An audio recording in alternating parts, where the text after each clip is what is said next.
Good morning, everyone. I guess we can begin the session. I kindly request all the participants to name them according to the rules, name themselves according to the rules.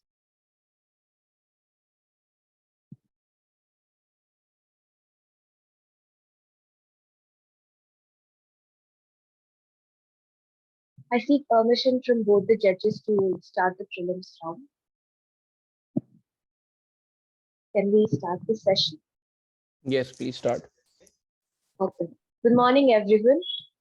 I am Pradhana Madiraju, the courtmaster of this court. I'm a legal intern at Thomas George and Associates, and on behalf of Thomas George and Associates, I cordially welcome all of you to this prelims round of third national virtual moot court competition conducted by SAME. So, I would like to introduce our judges. We are humbly thankful for both the judges to be present here in this session today. So here we have Sir Judge Ayush Srivastav and Mr. Sahil Sood. Sir Judge Ayush Srivastav is a 2018 graduate from ICFI University, Dehradun, and diploma holder in ADR from Nalsar University, Hyderabad. Having almost 5 years of work experience, he started his journey with LPO in Pune, dealing with foreign tax law. Because of his interest in Indian law, thereafter he joined litigation chamber in Delhi High Court. Currently, he is working as an associate with Link Legal in their arbitration team. Before joining Link Legal, he was associated with S&A Law Offices Gurgaon in their disputes. Um, I would like to proceed with the rules of this prelim session. So each team will be given 30 minutes to speak, and each speaker's time would be 15 minutes unless otherwise explained to us or intimated to us beforehand. And we will be showing you two placards to indicate the time. One before 3 minutes is up for one speaker, and one when there's time up for one speaker. And each team will have 30 seconds of rebuttals and 30 seconds of sir rebuttals. So now we have TGA 11 as our petitioners and team TGA 16 as the respondents for this courtroom session today. Now, I kindly seek the permission of your lordships to begin this round. Yes, you may. Much obliged, your lordship. The petitioners' counsel can please proceed with their case.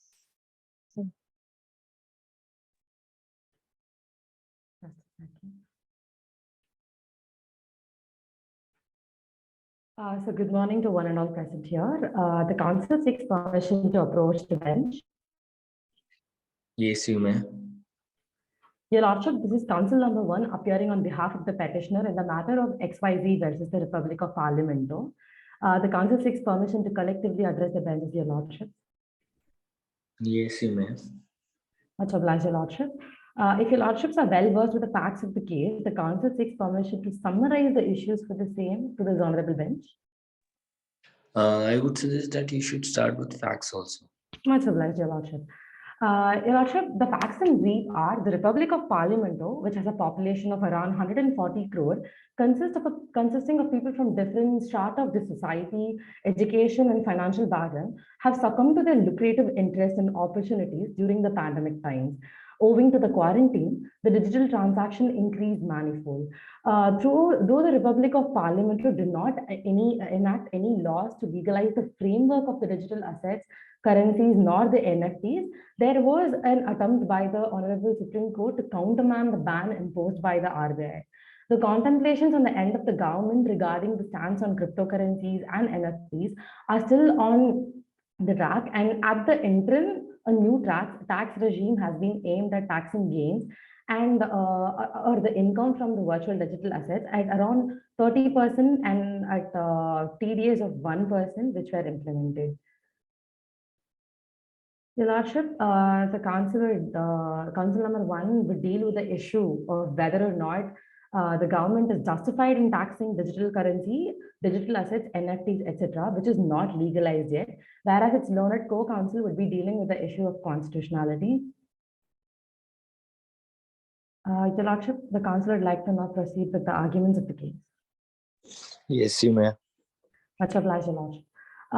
This issue shall be dealt with by the council in two different limbs, wherein the council would first like to acknowledge the necessity of having a regulatory vetting first for any new financial technology to be adopted before the exigency or levy of tax. And the second limb would be to deal with why there is a need to have a legislation first and then taxation next, which are clearly realized through the various variegates of risks in regulating of the virtual digital assets. Your Lordship, just at the outset, the counsel for the petitioners would like to respectfully submit to the bench that this plea to quash the impugned section 115 BBH and section 2 subclause 47A of the Act on the grounds of unconstitutionality, it is not to be deemed that the people are evading such income from being taxed. It is only a modest request that without any legislative competency for the same, it would act as a catalyst to regulate the mass of volatility and the quantum which would only be ideal to be taxed after after being governed by any legislation of sort. Therefore, kindly allow the council to direct the bench's attention to the various copious contemplations, plans, and actions of the government and the government's aid, which bring about the risk posed by the growing digital transaction and people's interest in them, which will go unwarranted and unsanctioned for if it is left unregulated first and taxes being imposed. Your Lordship, on the first leg, the council would like to throw light upon the GARB committee report of 2017, which was a high-level interministerial committee to propose specific actions to be taken in relation to the virtual currencies, and the mandate of the committee included an examination of policy and legal framework for their regulation to recommend appropriate measures to address the concerns regarding the risks and challenges such as technical terms such as scalability, transaction speed, interoperability, and integration, and even cybersecurity risks were identified by this committee. But these were just a minuscule of fallacies that had to be looked into by the government. Your Lordship, the elephant in the room here would be the legal and regulatory risks which are identified by the committee. They enlightened upon the sub-issue which is posed by the council, which would be taxation, which would be legalization first and regulation next. Your Lordship, they enlightened upon the regulatory vetting and industrial standards, which basically meant that for any new technology to be adopted at a mass scale, which is substantially happening right now in the Republic of Parliamento, it is only ideal that the regulatory vetting, which is a regulatory sanction or identification of issues on the end of the government, and development of industrial standards, which cannot be done by a tax regime, are necessary. So the DLTs, which are digital ledger transaction, is still at a developmental stage right now all across the world, and even the status of legal tender has not been given and warranted by almost any countries which recognize the transaction of virtual digital assets. So many of the financial sector regulators and standard setting bodies are currently actively still studying the technology and targeted regulatory framework, because the DLTs are yet to emerge. So when a committee of such high level standards are still studying and deliberating upon the issue, it is only ideal for the people of Parliament who lack such financial and educational knowledge to be, they will dive into such opportunities because it is lucrative enough. But when a committee of such high standards are still deliberating upon such an issue, taxing them first would put both the government and the people at such a very bad position. It would not be a win-win situation for either the government, as well as the people. So, Your Lordship, it doesn't just stop here, but rather a lack of clarity about the ownership and jurisdictions and customer due diligence. And even in the case of the council, would like to direct the bench's attention to the case of Internet Mobile Associations of India versus RBI compendium. The council would like to display the compendium.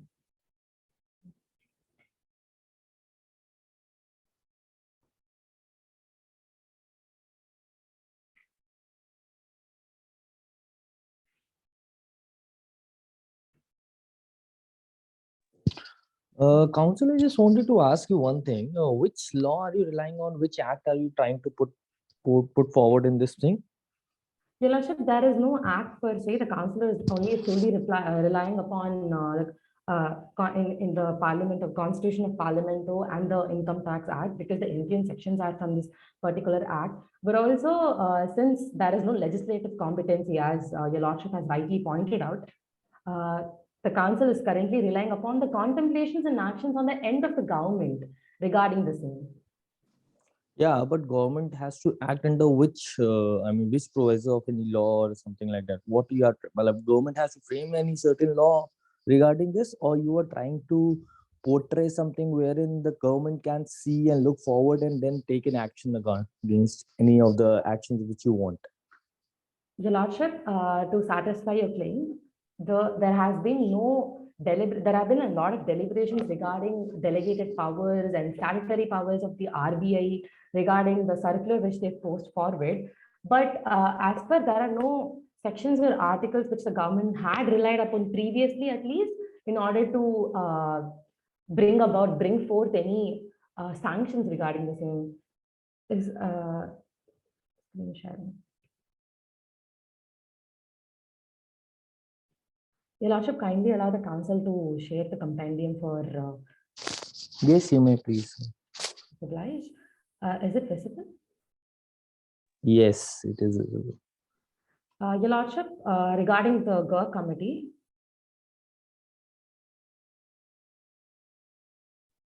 sorry for the inconvenience, Your Lordship, the internet connection is start bit unstable over here. Yes, Your Lordship, this is the official copy of the report of the committee to propose. This is the interministerial, a high-level interministerial committee, which was formed in the year 2017 to deliberate upon the virtual currencies and the risks posed by them, etc.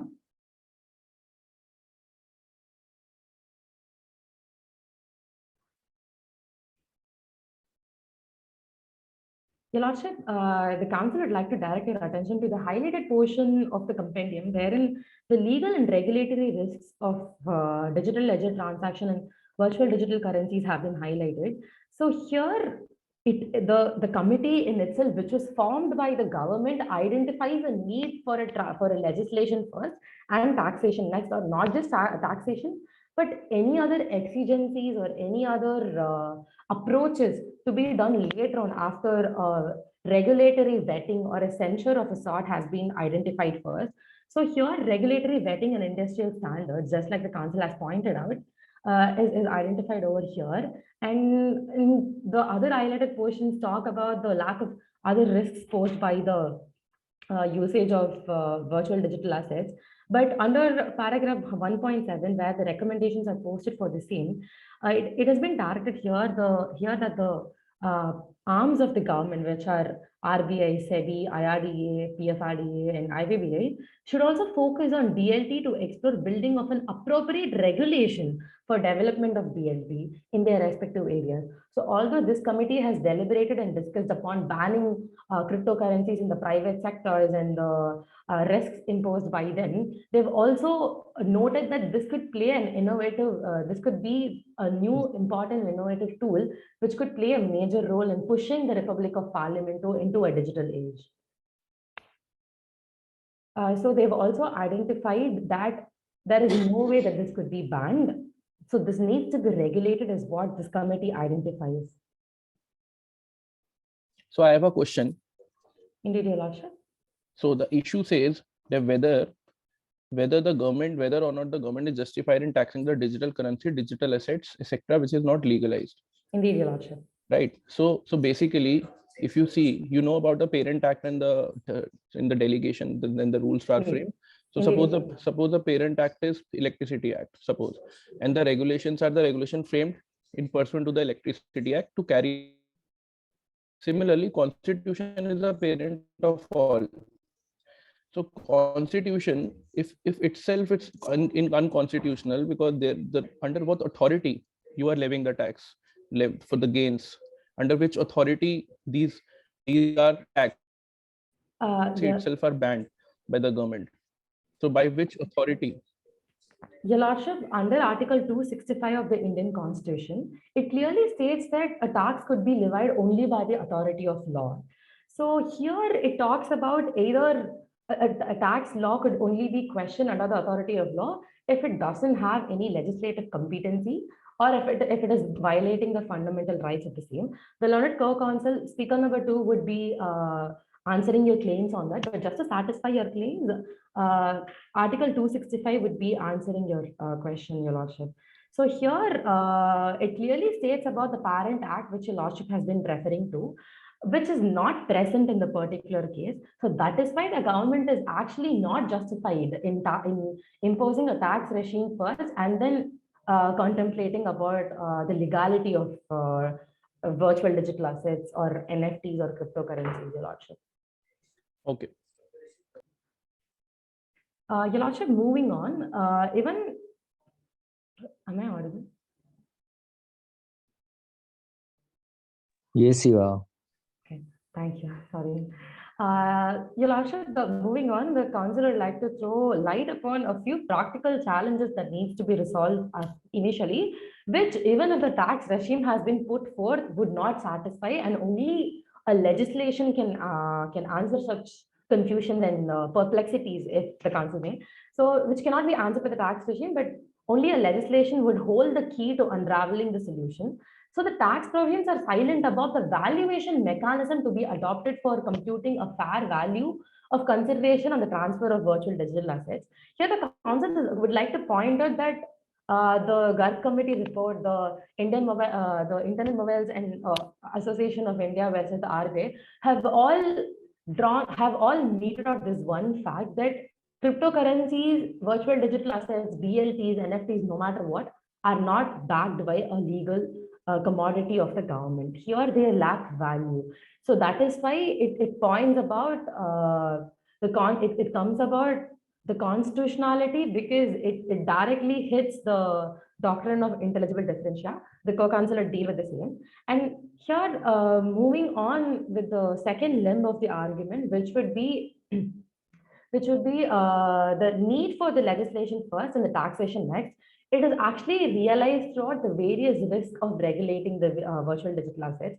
So it is humbly submitted that the effort to legalize virtual digital assets may ideally serve to introduce a level of uniformity of understanding and bring the various government agencies involved onto the same page while providing security and also preventing its misuse. Like the council had previously mentioned, even the infamous case, it has been mentioned there are risks of money laundering and cyber security and even terrorism, which has been pointed out by the G20 Commission and various other reports globally, which is acknowledged by the Supreme Court in the case of Internet Mobile Associations of India and RBI.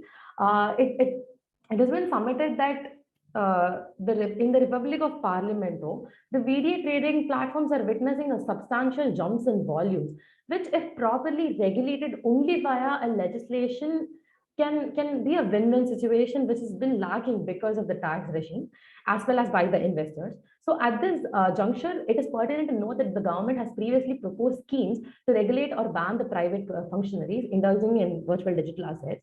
But presently, the Cryptocurrency and Regulation of Official Digital Currency Bill of 2021 that has been introduced in the Lok Sabha and is still awaiting consideration aims to create,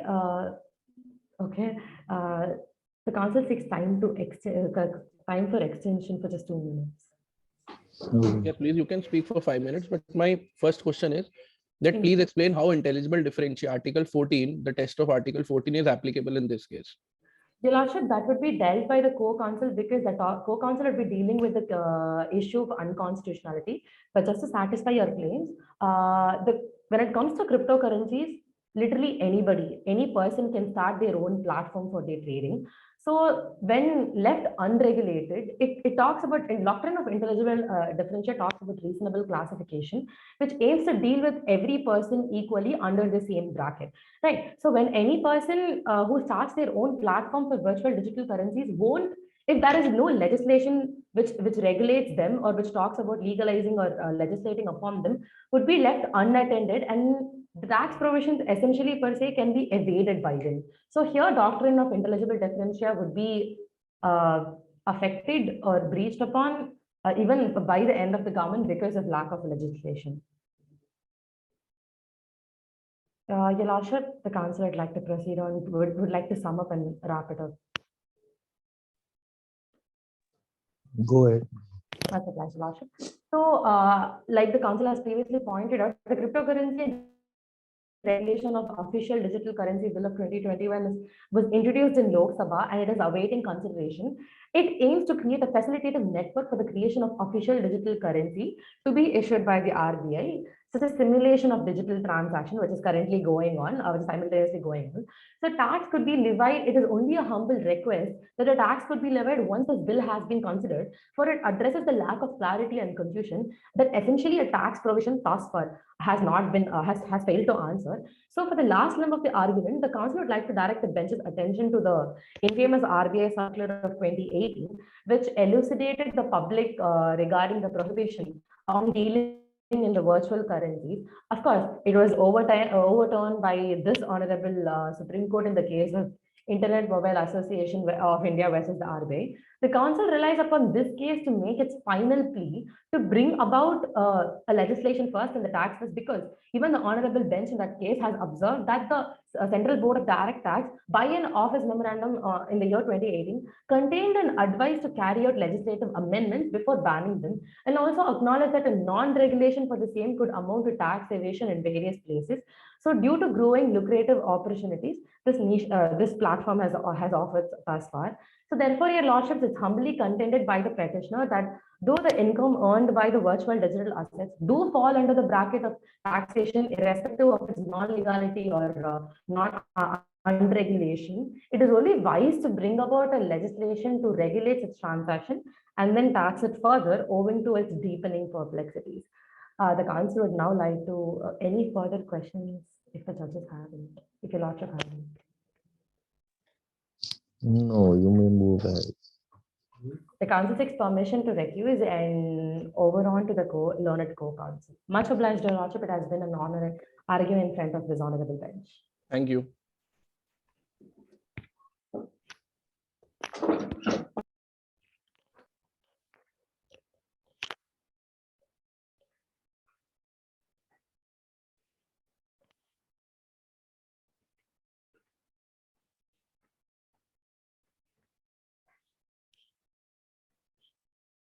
Am I both audible and visible, your lordship?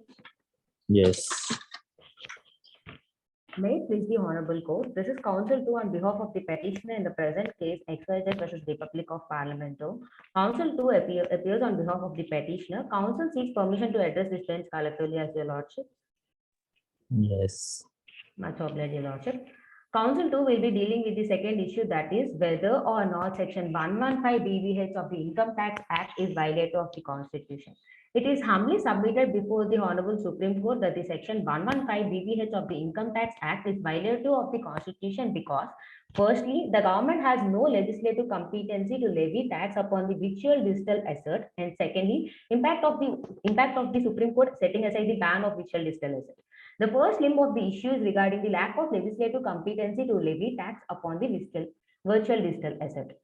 The Republic of Parlamento did not enact any law to legalize the framework of the digital asset, digital currency, non-NFTs, and the others. So there is a need to bring a distinction between that is to be drawn between the lack of legislative competency of a state to make and to enact a law on a particular topic covered by any of the lists in the seventh schedule, and its incompetence to make a law abridging or abolishing the fundamental rights or in the violation of any provision of the Constitution. When there is a lack of legislative competency, the law should be made void ab initio, lordship. The Article 265 of the Constitution states that no tax can be levied other than by the authority of law. In the present case, the legislature has no authority to impose tax upon the VDA because the Republic of Parlamento did not enact any law regarding the legal position of the VDA, lordship. And in the case of Pesikaka case, it was observed that a declaration of unconstitutionally brought about by the lack of legislative power stands on different footing from a declaration of unconstitutionality brought about by the reason of abridgment of fundamental rights. Both this declaration of unconstitutionality go to the root of the power itself, that there should be a real distinction between them. The main aspect here is the want of the legislative power, Your Lordship. And in the case of National Provincial Bank versus Ainsworth, the court further noted that the cryptocurrencies are not legal tender in the sense of being regulated currency issued by the government, but do have the fundamental characteristic of intangible property as being an identifiable thing of the value. So due to this improper legal position of this in the present country, it led to the law being arbitrary in the nature, Your Lordship. And it was also well settled that a law which is beyond the power of the enacting body is not a law at all, and such a law cannot acquire the validity by the mere passage of the time. And this was same held in the case of Canadian Federation of Agriculture versus Attorney General for the Quebec, Your Lordship.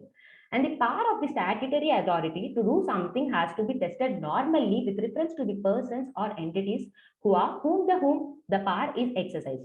The question to be addressed in such cases is whether the authority has the power to do the act or issue such a directive to the person to whom it is addressed. When the validity of an enactment is called into the question, the first thing for the court to do is to examine whether the act is a law with respect to the topic assigned or to the particular legislature which have been enacted. The scope of the Income Tax Act is restricted to be provide for the taxability of any transaction, and even illegal transactions are being taxed. Although taxing digital asset doesn't make them legal, as under the Income Tax Act 1961, tax is levied upon the illegal incomes and undisclosed incomes also. So there has been no clarity regarding the head of the income also, Your Lordship. Coming to the second limb of this issue, impact of Supreme Court setting aside the ban of digital cryptocurrencies in the case of Internet and Mobile Association of India versus RBI. The judgment is clear that the petitioner succeeded and the circular issued by the RBI is declared to be unenforceable. Due to the judgment, the businesses can rejoin the industry and hence can trade in VDA. However, it is important to know that the Supreme Court in this judgment have only struck down the circular issued by the RBI, but haven't declare the virtual currencies as legal or illegal. Moreover, since there is no legislation regarding the same, therefore, virtual currencies remain unregulated in the country, Your Lordship. And in the fact, those actually buying and selling virtual currencies without seeking to convert these into currency or into the VCs, vice versa, are not being affected by the circular. It is only the online platforms which provide a space or the medium for such traders to buy and sell the VCs that are seriously affected by the circular, Your Lordship. So hence that judgment setting aside that particular ban doesn't directly legalize or illegalize or give any legal position or framework to the VDA, Your Lordship. And in the case of state of Kerala versus Haji, where objects, persons, or transactions essentially dissimilar or treated by the imposition of a uniform tax, discrimination may result. For in view, refusal to make a rational classification may itself in some cases operate as a denial of equality, Your Lordship. So council contends that in examining the constitutional validity of the important provisions of the statute, it will be useful to bear in the mind the following well-settled proposition. If a legislation is found to lack in legislature competence or is found to be in contravention of any provision or part 3 or any other provision of the constitution, the imperfect legislation cannot escape the vice of constitutionality, Your Lordship. So mainly the council stands upon the legs that the legislature do not have the legislative competency to impose the tax upon the VDA when there is no proper legal position which have been stated, Your Lordship. If the Lordship you are satisfied, the council would request to move on with the prayer. I just wanted to point out which RBI circulars was being quashed away by that judgment, and what was written in that RBI circular. Your Lordship, in the case of Internet and Mobile Association of India versus RBI, in that case, the circular which has been passed by in the year 2018 has been quashed, and it was declared to be unenforceable, Your Lordship. No, but what was there in that circular? If your lordship permit a minute, I would like to share the company name, your lordship.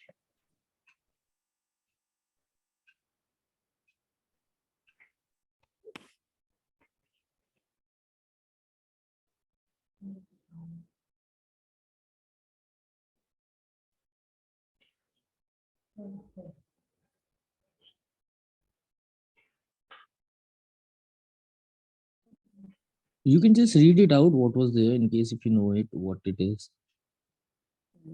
Would your lordship give me a minute? Your lordship?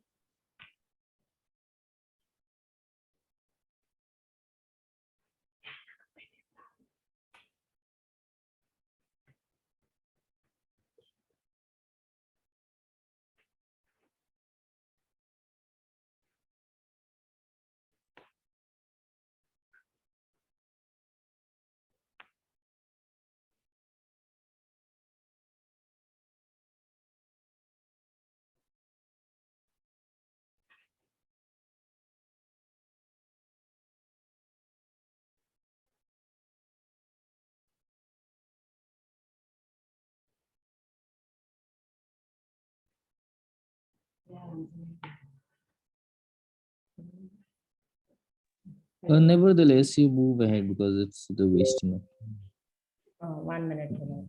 Yes, indeed, your lordship. Could you please repeat, your lordship? I mean, it's okay. You can leave that. You can proceed with your prayers.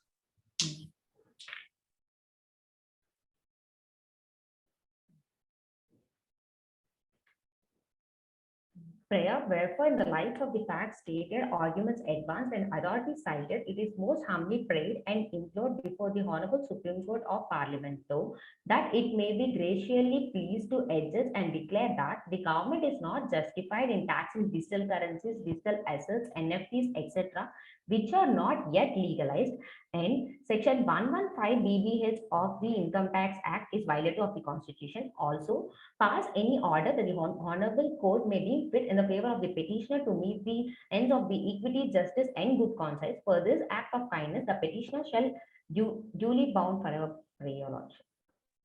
So I have one question. Indeed, So your lordship. if you are saying that it has not been legalized, so what do you mean? Principally, you mean to say that there is no act to govern that cryptocurrency or virtual currency, right? Yeah, indeed, your lordship.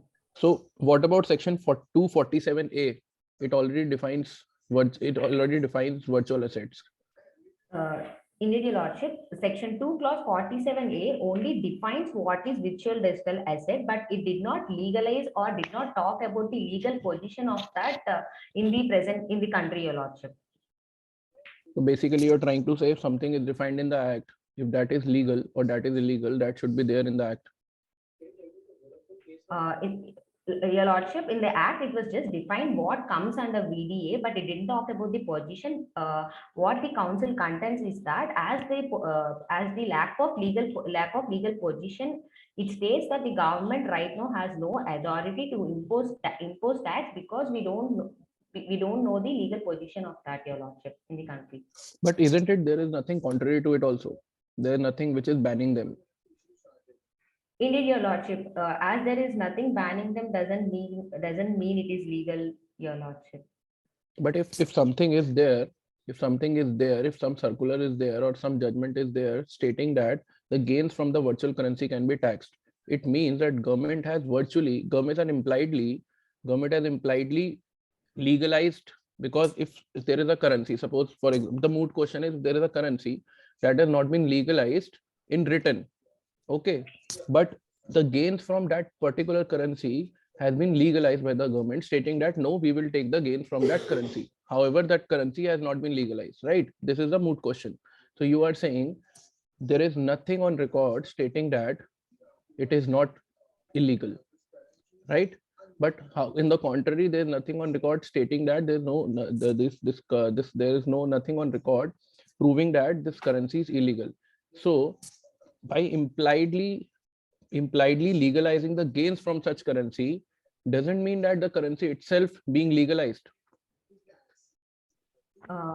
in the same case, we can consider this way, Your Lordship, just because they let us take the case law of Internet Mobile Association versus RBA, just because they have removed the bandages, made the circular unenforceable, but nowhere they have told that they have discussed about the legal position of the currency, Your Lordship. So the council is contending that as they didn't mention regarding the legal position of the framework, the authority don't the legislature doesn't have the authority to impose the tax upon the same until and unless they show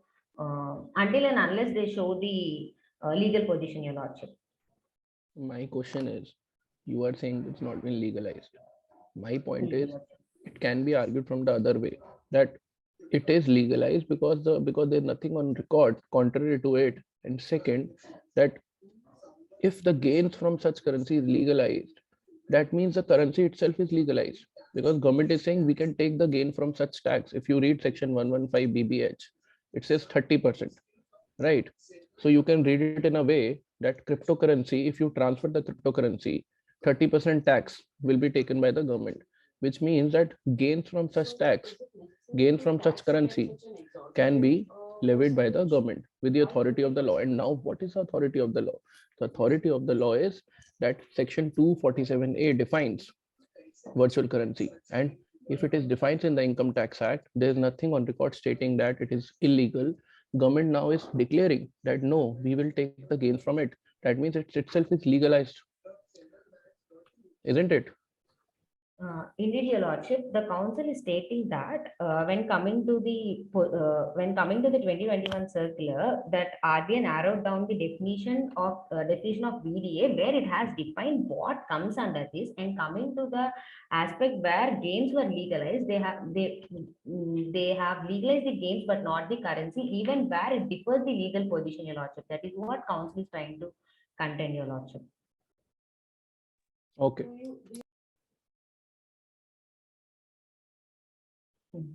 If Your Lordships are satisfied, the council would like to reply, Your Lordship.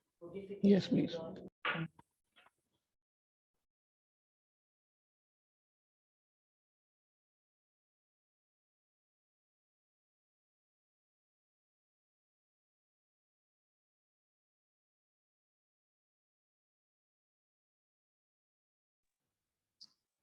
I think the opposite team should start.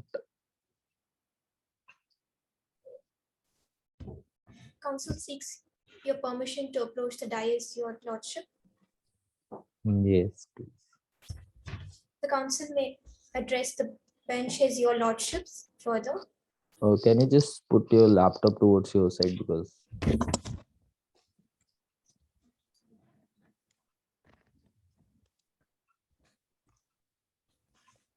Council yes, seeks the permission to begin with a statement of facts, Your Lordship.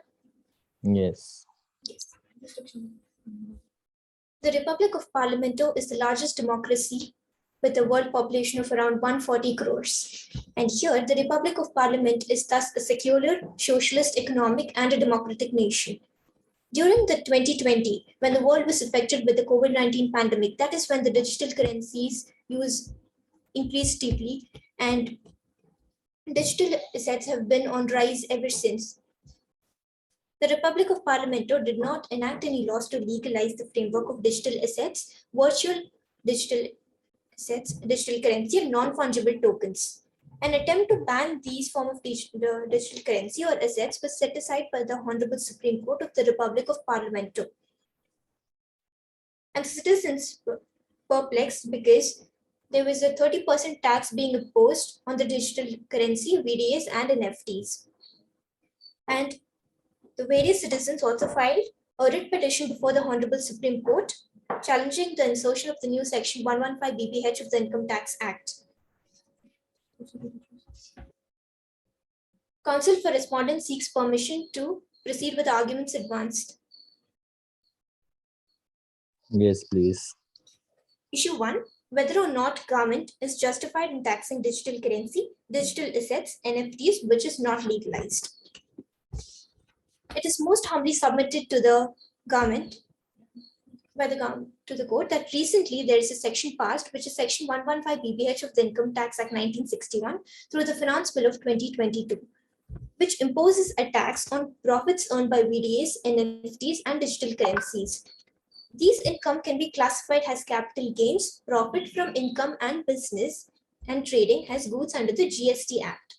Now, Section 115 BPH talks about the tax of income on cryptocurrencies, which also talks about the tax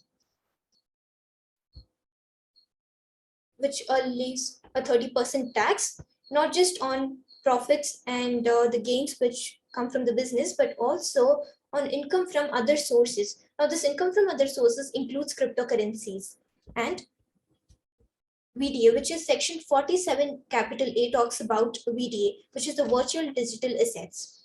Now, this is any information, code information, a number or a token, which provides a digital representation of value exchange. Now, money is something which involves store of value, amount of account, which is accepted as a medium of exchange. And the fourth characteristic would be which is serving as a final discharge of debt.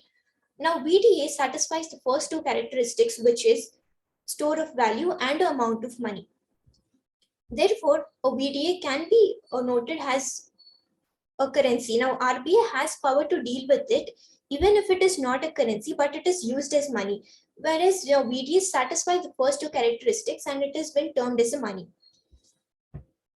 Now, therefore, we do not have any specific law in India which regulates cryptocurrencies as a legal business, but at the same time, it does not term it as an illegal business as well. Article 19(1)(g) of the Indian Constitution talks about the right of freedom to carry on the trade, occupation, and profession. Now, cryptocurrency should be regarded as a legitimate trade, which is protected by the fundamental right under Article 19(1)(g) of the Indian Constitution.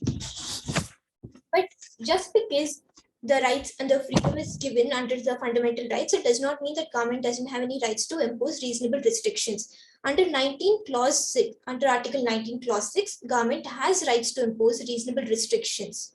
Council, I have a question to you. Whether you are asking that Article 19(1)(g) trade and then cryptocurrency comes down under trade. How are you saying this? That, or do you believe that every currency or everything which is transferred to buy something that comes out as a trade, or you believe in the fact that what is a trade for you? Your Honor, because firstly, they're using this cryptocurrency to not just because in the definition it was given income from business, profits, and gains. So therefore, any gain which is received through the means of cryptocurrencies are also classified under the heads of profits and gains income. So therefore, this will be trade. No, but cryptocurrency is I think method or a way to transfer something or this. How are you? I mean, how are you putting it in the definition of a trade? Because bitcoins can be traded, Your Honor.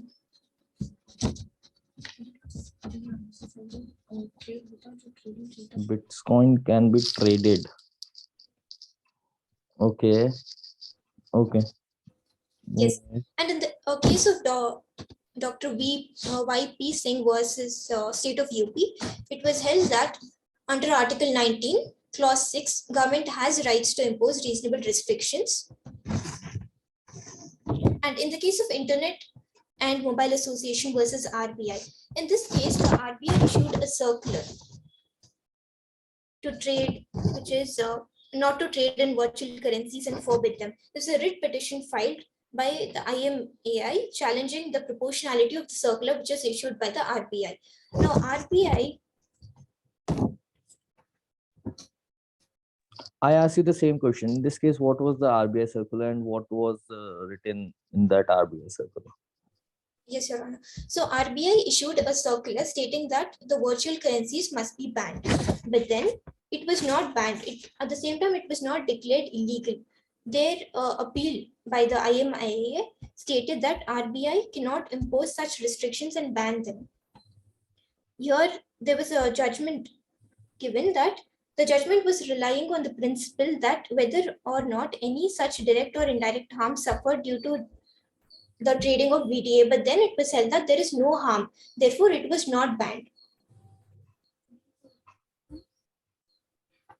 So what are you making your submission from this case? What are you trying to put The forward? court felt that any restrictions would interfere with the fundamental rights of the citizens to carry out trade which is deemed to be legitimate under the law. Therefore, they did not ban the on the basis of Article 19(1)(g), the circular which was issued by RBI was not banned. No, okay, I understood. But what are you trying to put forward in your present case by through this judgment? What are you putting your submissions? Yes, Your Honor. So there was another case which followed the same guidelines, which was the state of Maharashtra versus Indian Hotel and Restaurants of Association. In this, also the Supreme Court held, stating the judgment that there was no degree of harm which was suffered because of trading of VDA. Therefore, if there is no harm which is taking place because of the use of any currencies, now since there is no harm, there it wouldn't be. Yeah, so the RBI cannot issue any circulars to ban them. Rather, it can regulate them because VDA is termed as money because it has characteristics of money. Therefore, they can impose tax on it to regulate.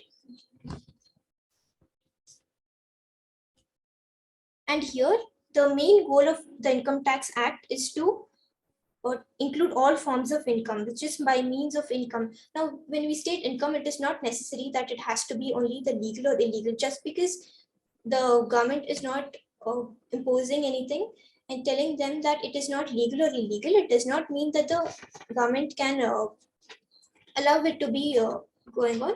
They can impose tax on it even if it is a illegal business.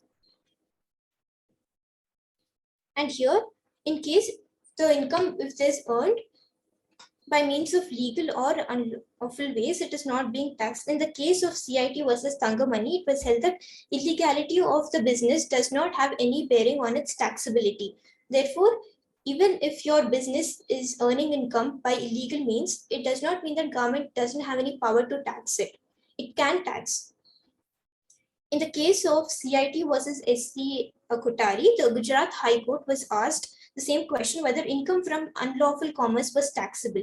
So here the bench found that any taintability or the wrongdoings of the association with the income, earnings, and gains is immaterial for the purpose of taxation. So even if the trade is considered to be unlawful, it is nonetheless it qualifies as a trade because for the purpose of the act and the profit, gains, and income are subject to income tax. And the cryptocurrencies does not deal with profits alone. Let's say, for example, we have a person investing 2 lakhs rupees as a profit, and then he uses this amount to invest in NFTs and undergoes 50,000 rupees loss, and invest this in VDAs and undergoes 50,000 rupees loss. But then the total income what that person has at that point of time would be taxed irrespective if that person has if the person has a profit or a loss, it would be taxed at 30%. Okay, I have two questions. Yes, One regarding maintainability, second is regarding the on merits. So my point is why you have approached Supreme Court under Article 32, not High Court under 226. Yeah, so writ petition under Article 32. Because you have not taken this objection, you should have taken this objection. So what is your answer on this? Sir, yes, Your Lordship, my co-counsel will be dealing with that aspect wherein Article 32's maintainability was, whereas Article 32 deals with fundamental rights and they approached the court under 220. They should have approached under 226. Okay, so to be read with this, are you aware about the judgment of Ujambai, which is the landmark judgment on the tax? Yes, Your Honor, my co-counsel would be dealing with that aspect. With that judgment, right? Yes, sir. Your Okay.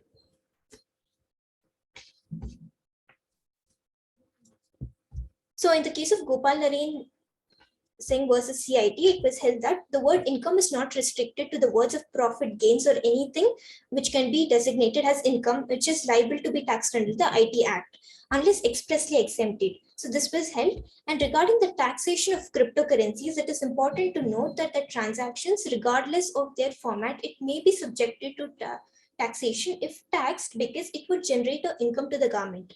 And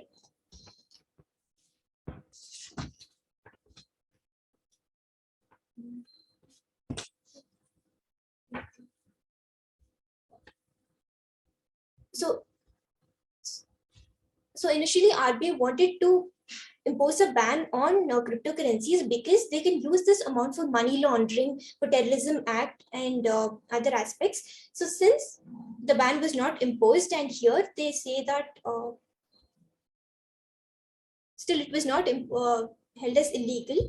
Therefore, even if there is no validating legality of cryptocurrencies, it can be used.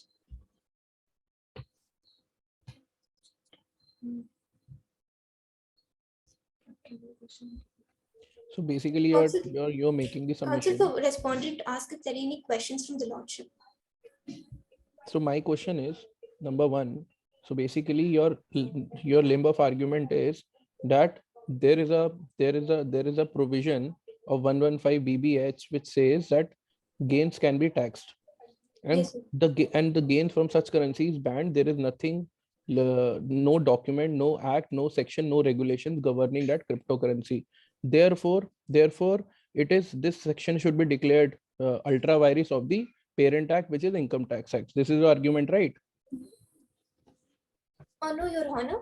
Section 115 BBH talks about the 30%, which is the 30% tax which is imposed, which is intra-virus of the Constitution. This is It your is- argument. The plaintiff's argument is ultra vires. The petitioner's argument is ultra vires. So you are defending no, it is intra vires of the Respondent. Yes, number Your one. Honor. Sure. Number two, there is no breach of fundamental rights under Article 14, 19, and 21, which are three fundamental rights generally, which are used as a reference while challenging the vires of any act. So my point is, there are two arguments. Now, if you see that there is one set is that there is only the act which is in the section which is intra vires of the act, or in addition to it, there is a breach of the fundamental right. So if you fail to establish, if the petitioner failed to establish that there is no fundamental right, then you come back to 226, because 32 is only when the fundamental right is breached. Vires of the act, of the regulation, of the rules can challenge before High Court also. So you have defended no, first it is intra vires of the act, second, no, there is no breach of fundamental right. These Yes, are sir. the two arguments. So my Yes, point sir. is, why you are not taking the argument, if there is no fundamental right, there is no breach of fundamental right, then what is the maintainability under Article 32? Because vires can be challenged before High Court also. Also, my co-counsel would be dealing with that aspect of the case. Okay. Counsel for respondent seeks to rest the argument. Okay.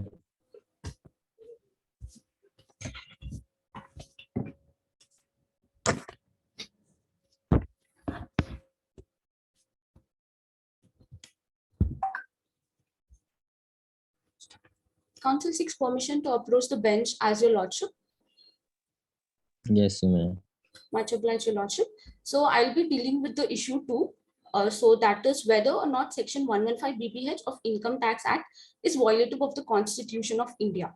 So the Section 115 has been imposed in the Income Tax Act through Finance Bill, and it is imposed by the authority of law, and which says that income taxes can, Section 115 provides to impose 30% tax on the virtual digital assets. So even if there is no legality of the virtual digital asset, in the Internet and Mobile Association of India versus RBI case, in this RBI had passed a circular which stated that which restricted the VDAs and virtual currencies to impose ban on this, and there should be no trading of virtual digital assets. This was the circular passed by the RBI. And the IMA's response was that when RBI can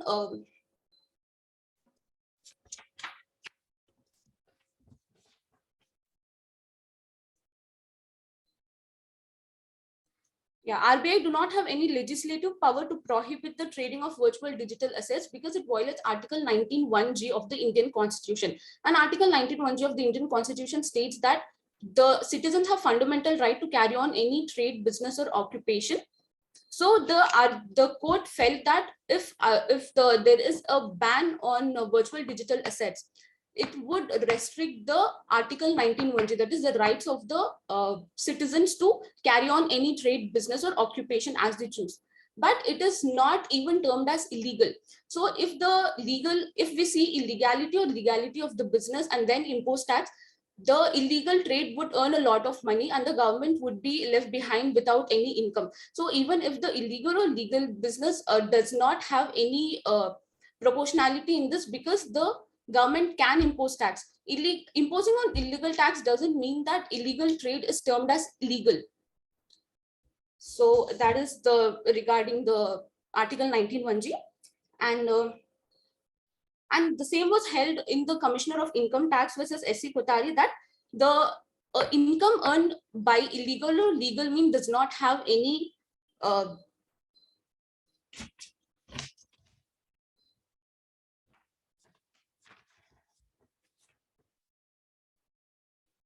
so the profits made from illegal trade which sought to be taxed, and the principle on which the court held that profits were liable to be taxed is irrespective if it is earned inside India or outside the India, or whether it is legal or illegal, and the trade will fall within the meaning of Income Tax Act.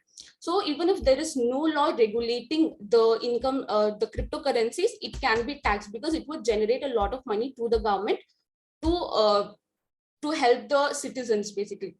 And Article 265 of the Constitution states that no tax can be imposed or collected without the authority of law. So the article speaks that without the authority of law, no one else can impose tax. So the law here means the statute or the act of legislation. So here the act of legislation is Income Tax Act. Income tax is an act of parliament, and in the Income Tax Act only Section 115 has been introduced, which is within the meaning of Article 265 of Indian Constitution, and Section 115 BBH does not violate any articles of the Indian Constitution. And regarding the writ petition maintainability, Article 32, the writ petition is not maintainable at all regarding this issue, because Article 32 deals only with the fundamental rights. If there is any infringement of the fundamental rights, then only the citizens can approach the Supreme Court with writ petition. This was same stated. I would counsel for the respondent like to share the screen. Okay, you can. Okay.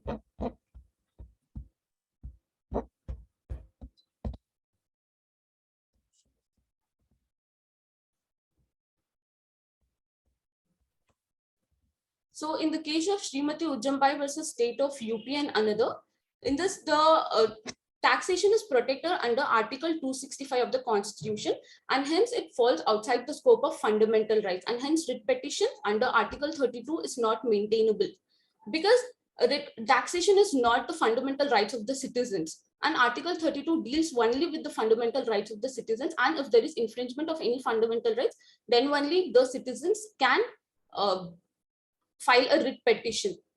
So the issue regarding the file by the writ petition is not maintainable for this issue. So your argument is that the XYZ party, Yeah, is mentioned here, that is not a citizen. it is a citizen, but there any fundamental rights has not been infringed, Your Lordship. But XYZ may be a corporation, and corporations are not citizens. So there is no breach of fundamental right.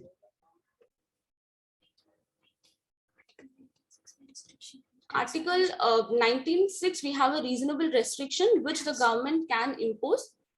So, yeah. So please tell me where is the authority of law?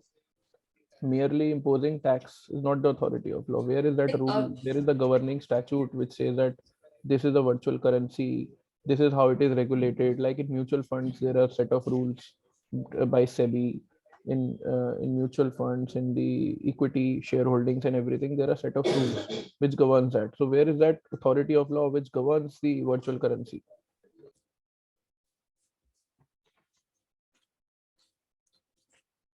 There is no as such law which regulates virtual currencies, but it is not termed as illegal at the same time, Your Lordship. And in the Income Tax Act, Section 47A, they have defined what is virtual currency. So it is an implied law that supports virtual digital assets. And also in the Supreme Court, in the case of Internet and Mobile Association versus RBI, it did not ban the virtual currencies which the RBI has imposed. So it is an implied law which states that cryptocurrencies is not yet banned. And even if there is no legality of the business, it can be taxed. And Article 246 of the Constitution gives power to the Parliament as well as the state legislature to impose the tax. And Section 115 is intra-virus the Constitution. Okay.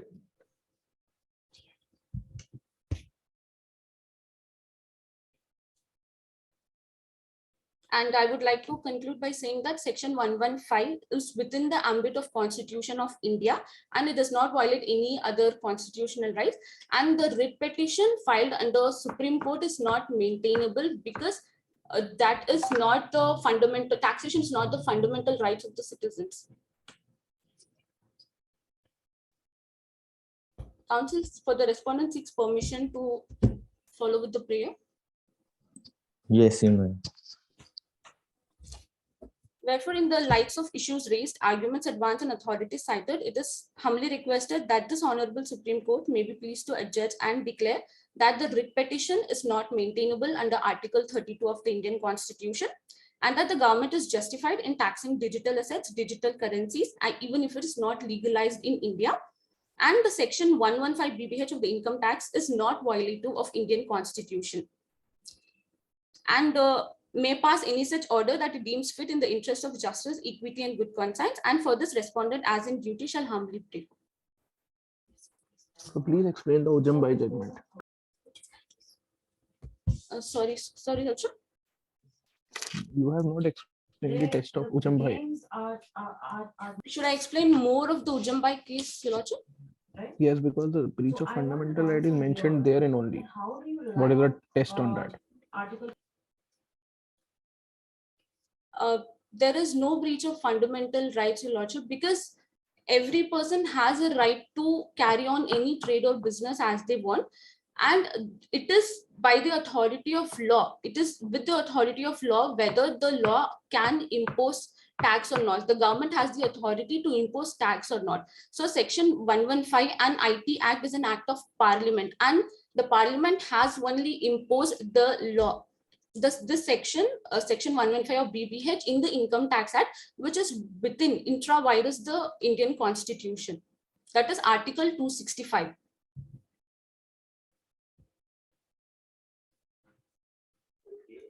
Okay, so have you read the conclusion of Ujambai judgment? Yes, sir. There are 3 points in that judgment. If you read, it says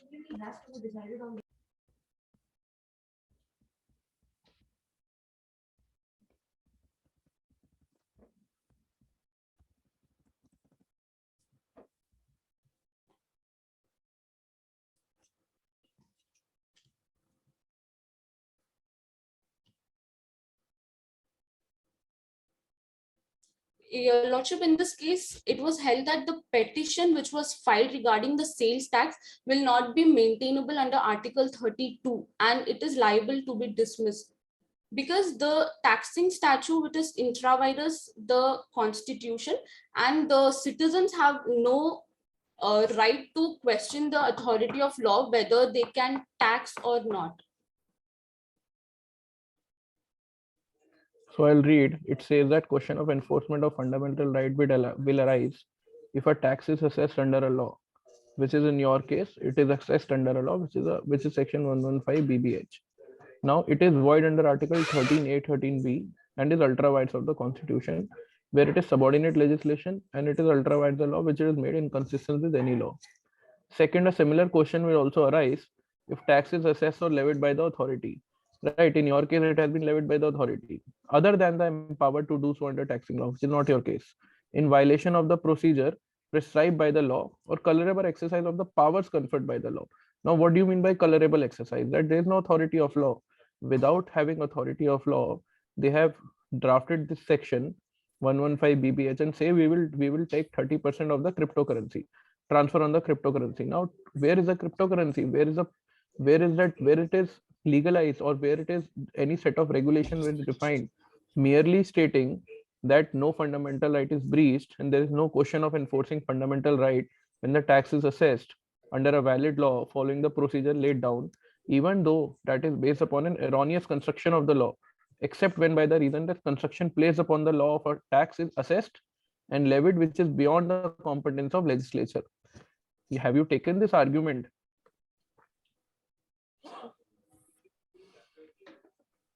Your Lordship, since there is no legislative ban and there is no law which regulates virtual currencies, but is not termed illegal. So if there is an implied law that the Supreme Court has laid down in Internet and Mobile Association versus RBI, because they quashed the RBI circular which stated the ban, which passed the ban of cryptocurrencies in India. They did not support that circular. They rather stated that if it is restricted, it will infringe the Article 19(1)(g) of the Constitution. Okay. Thank you.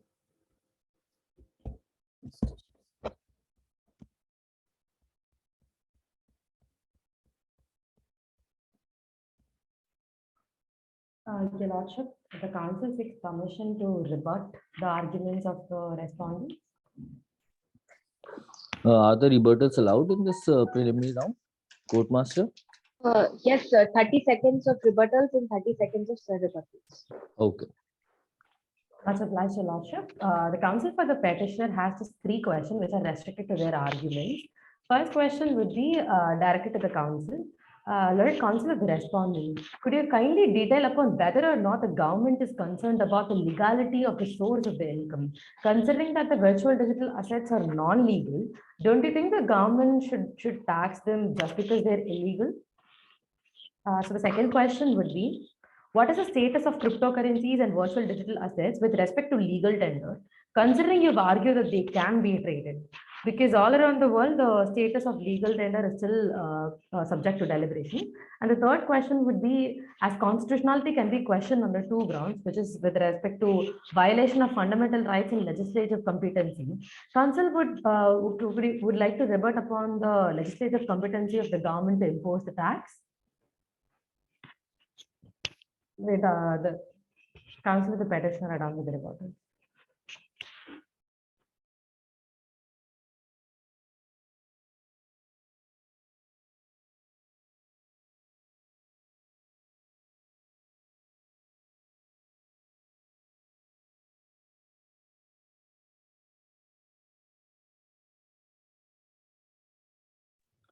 No, but I think that Team 11 haven't rebutted. They have just asked 3 questions, and which will be unfair for Team 16 to answer in 30 seconds.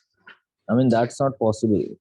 So we are giving 1 minute to Team 16 to answer all these things, but Team 11, you don't have any rebuttal to it, or you for the arguments made by Team 16, or you are just asking them few questions and then you are just letting go off. Your Lordship, at the outset, the council has already stated that the 3 questions was put forth by us to them has been restricted to their arguments only. Considering we've read their memos previously after the exchange of memorial rounds. It is restricted only to their arguments and their memorial. So that I understand that you are raising their doubts on everything, but you also need to put your questions. But that's okay. Now your time is down. Team 16, we are giving you 1 minute to answer. 1 minute to answer all these things. But it will be unfair to answer in 30 seconds to all these 3 questions. And I hope you have understood all the 3 questions, Team 16. Can you repeat the first question?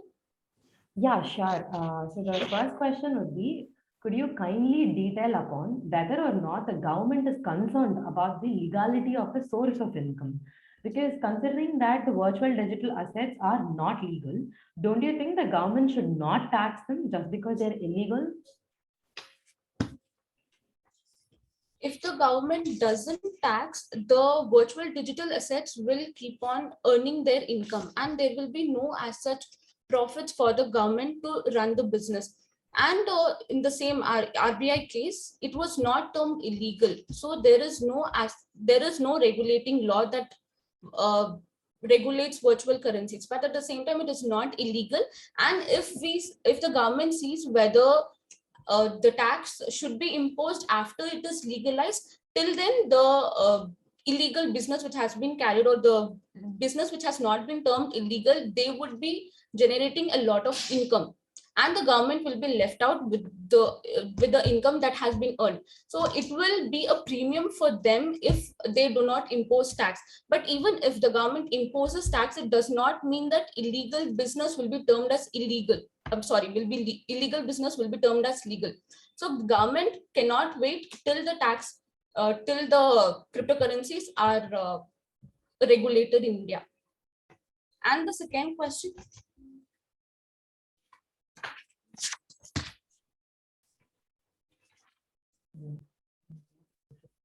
Status of VDA has not been defined, but impliedly the Supreme Court and in the section 47A, they have said the word is virtual digital assets. They have not legalized, but impliedly they have approved the business which has been carried out by the virtual digital assets.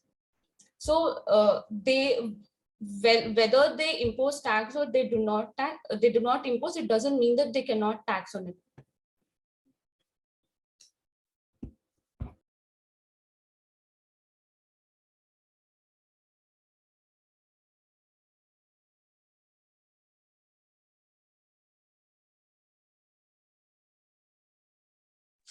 Are you done, or there's an answer to third question as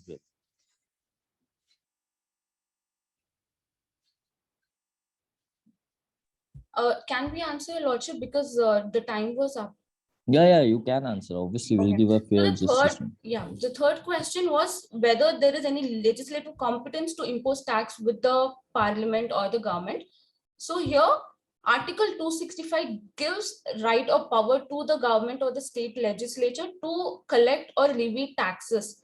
That is income tax. The income which the cryptocurrencies earns is an income. So the government has to tax on it, and the government has the power to tax on it, because Section 115 is intra vires the constitution. It does not infringe any of the rights, and Section 5 falls within the meaning of Article 265, because the authority has the power to impose law. So yeah.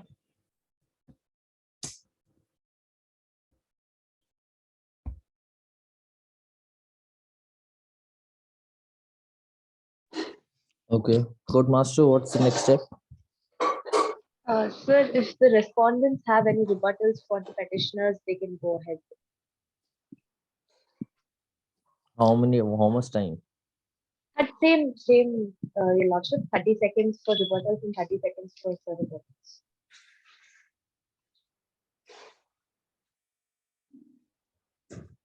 rebuttals. Team 16, do you have anything?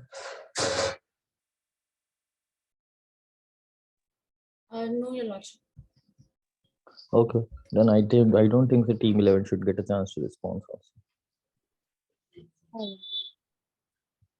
Yes, Your Lordship, so before like concluding the session, on behalf of Advocate Manas Vitti Thomas, sir, we request both of you to give feedbacks to the petitioners and the respondents. Can we do this thing that let me and my coaches should discuss once, let the team be out of this room and then they can join back? Sure, Your Lordship. I request both the teams to kindly leave to the main session.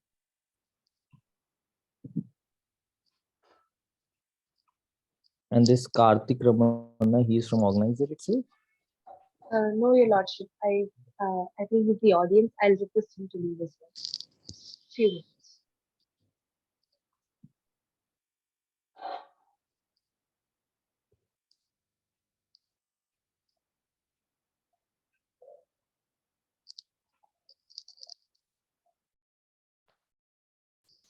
Yes, Your Lordship. Sir, are you there?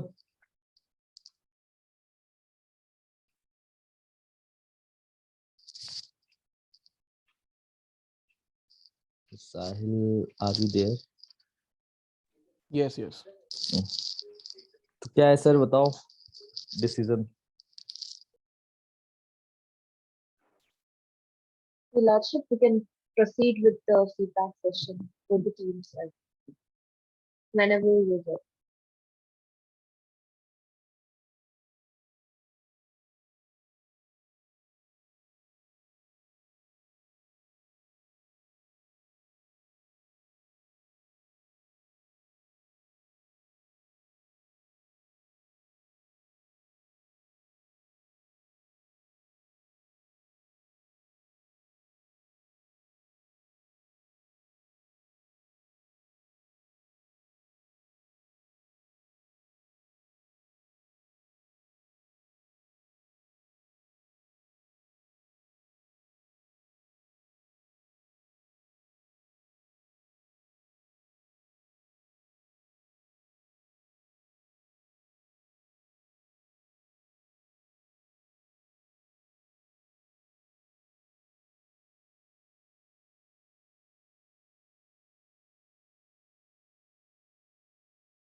Hello.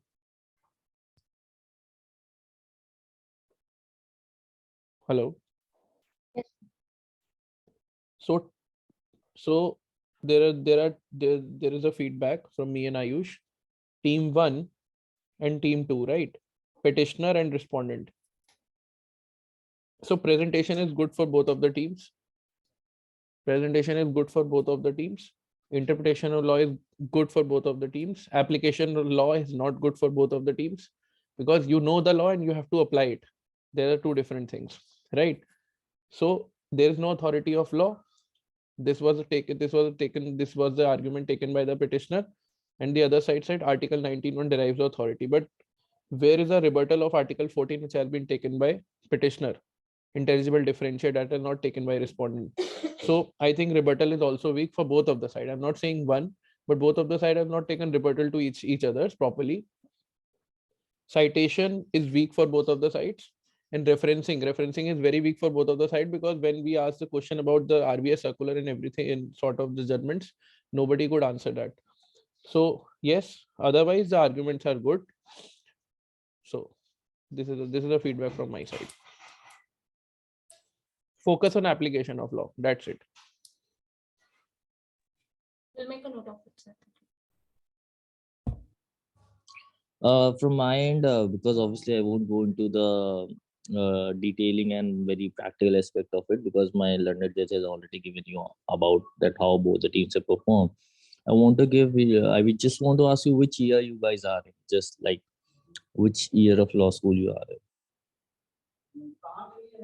Team Oh, we're 11 fourth year BBLLB, Lordship.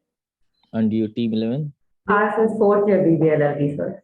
Okay, so this is one practical knowledge about going forward in your career, because nowadays, because things have started virtually because of COVID and everything, but eventually this doesn't happen regularly when the things will come down the line.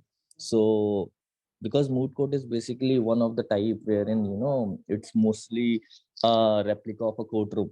So here, so you both, what I found that both of the teams are reading from their laptops, and your eye signal was clear that you guys were leading from the laptop. Moot court is something which you should start arguing, and you should put forward as it is your own case, and you can fight for it like anytime, and all the facts and everything. You don't have to read about it. So what I saw from both the teams was that they both were reading from laptops, which was not creating a very good impact on the judge in a real life court.